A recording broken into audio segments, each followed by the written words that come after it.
Hey folks, this is Vince with Dance Gaming Addiction, and today we're going to quickly check out Creepy Shift Roadside Diner. This is Volume 1, meaning that it looks like more is coming in this series. So what is this game all about? Well, it is a scary, spooky game where you're trying to obey a certain number of rules that you'll be finding as you play, and in doing so you'll stay alive. If you fail to get a handle on things as they come up and obey those rules, then you're pretty much dead. Luckily, the game will sort of reload a checkpoint if you do happen to die, which is nice. But typically, it's like one of those games where you have to survive the night up to like 6 o'clock a.m. or something like that. And the game gets harder and harder and harder as you play. And this game puts you as a worker at this diner. And for whatever reason, you're working the night shift during this blood moon, whatever.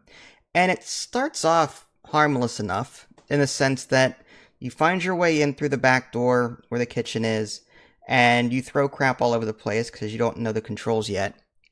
And then and then you find out, okay, let's just put stuff away, and luckily the game will highlight where you're supposed to put things. I didn't know that at first, so I was kind of confused, but when you pick something up, typically something white is highlighted in the environment.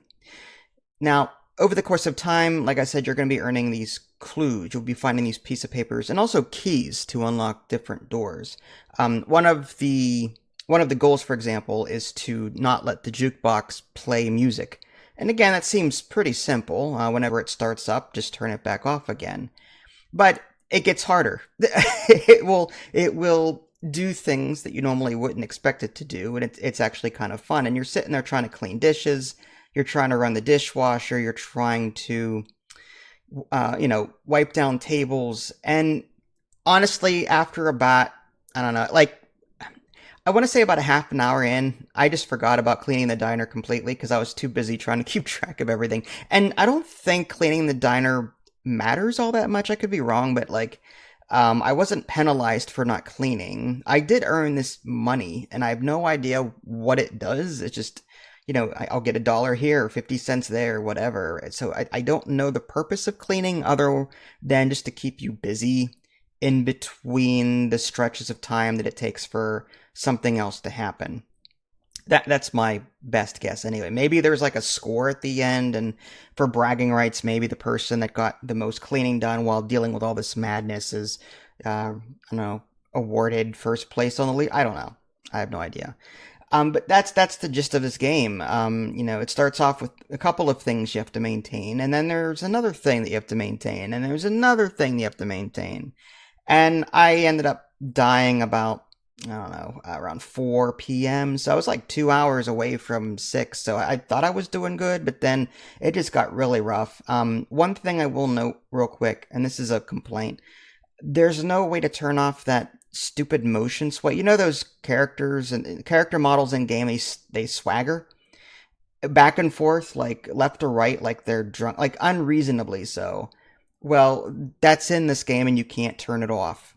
So I got motion sickness, pretty quickly going into this. I'm prone to it. So I didn't play this for as long as I wanted to, just simply because, medically it's just not feasible to play this for long stretches.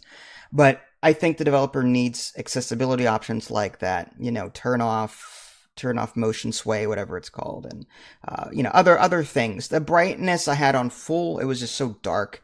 It's like the nighttime area outside, like I had trouble finding my way into the place because it was so dark, even on the brightest settings. I wish there were street lamps or something that kind of hinted me toward the back door where I needed to go. Everything was just so dark.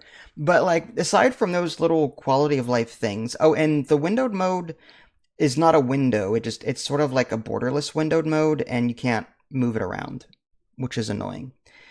So yeah, I mean, give us a window mode I can move around, give us, disable motion sway options, that kind of thing. But other than that, the game is fairly creepy.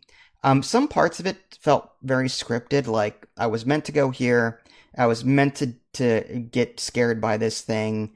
I have a feeling if I were to play this again from the beginning, I'd know exactly what was coming up at that particular point. So it's not as open-ended as I thought it was going to be. But at the same time, still, it was a fun experience, and I kept jerking the camera here and there, trying to make sure I got everything covered. Again, I completely ignored the blood. After a while, like there's just the diners just becomes this unreasonable mess. So I stopped worrying about it and I just kept focusing on what would keep me alive at that point. But it should be coming out, I believe, on October 28th. And again, this is a preview build, so hopefully some patches hit before then address some of these things. But other than that, the experience was very enjoyable. This is Vince. Thanks for watching. I'll catch y'all next time. Take care.